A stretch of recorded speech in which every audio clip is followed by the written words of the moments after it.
Welcome back to Emirates 24/7. Well, are men falling behind women in the Emirates? At last week's government summit, His Highness Sheikh Mohammed bin Rashid Al Maktoum, the UAE Vice President, Prime Minister and ruler of Dubai, noted that 70% of university graduates are women and 85% of the workers in his office are female. But despite the UAE's women achieving educational excellence, the World Economic Forum ranks the UAE at 122nd when it comes to female economic participation and opportunity. So what is the best way forward? Well, joining us now in the studio is Dr. Pernille Arenfeldt, an assistant professor at international studies at the American University of Sharjah and an expert on women and gender issues, and Farhanah Raza, the marketing and PR manager for Murdoch University. Ladies, thank you for joining us this evening. Certainly a very interesting topic. I think certainly one close to home for a lot of us ladies in the studio as well. Doctor, I want to begin by asking you, why do we see the gender gap when it comes to education here at universities for Emirati men and women? Is it that Emirati women are simply better students than Emirati men, and why so?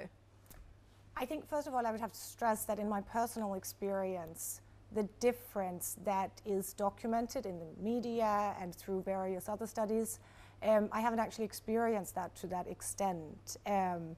The students who are recruited to the American University of Sharjah are exceptionally strong, regardless of gender, regardless of nationality, and that is confirmed in their everyday performance. But the statistics that we find from secondary education and in terms of university graduates are obviously very concerning. And I think it has to do with the way in which different activities are gendered, meaning the way in which we consider it very appropriate for a young woman or a girl growing up to read. We encourage that, whereas very often we encourage boys and young men to do other things. And if they are very studious, it may be perceived as transgressing some of these gender boundaries. So the boy would then be encouraged, go and play some football or go and do something else. So I think that conditions us from very, very early on and how we relate to the reading as an activity, studying as an activity, and that favors young women once they move through education. So essentially we have to change these gender preconceptions from an early age if we want a more even educational output, is what you're saying. Farhanah, I wanted to ask you, how do you think attitudes towards women in education has changed over the years? Particularly, a lot of women try to find that balance between getting an education but also having a family. I think, well, the stats currently say that 70% of graduates are Emirati women in the Emirati population, and obviously that's a positive for us. There are lots of contributing factors for it, but I think one of the main ones is that there are so many role models for women now. And we see these prominent women in publications, at various women's forums that the UAE is home to. And I think for the ordinary woman to aspire to be like these women is a big contributing factor, and obviously one of the main tools for that is education. And they are realizing this and obviously coming back into education.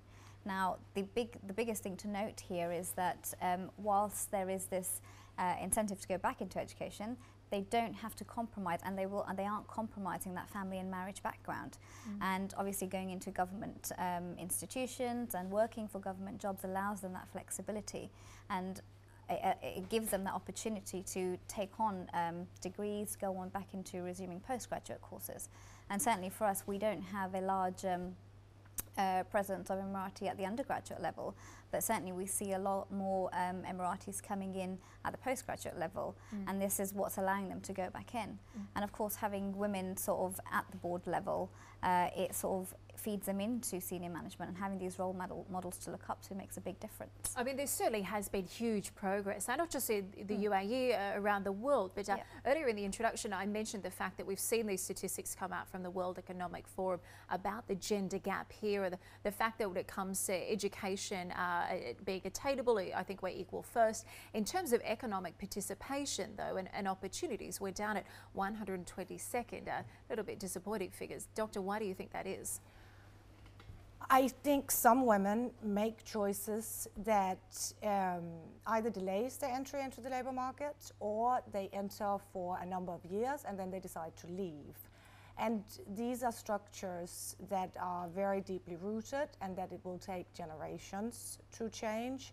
I think one of the things that we perhaps have to address is how not only do we get women more involved in the workforce and in the public sphere, but also how do we make it also seem attractive for men to be more involved in the private sphere.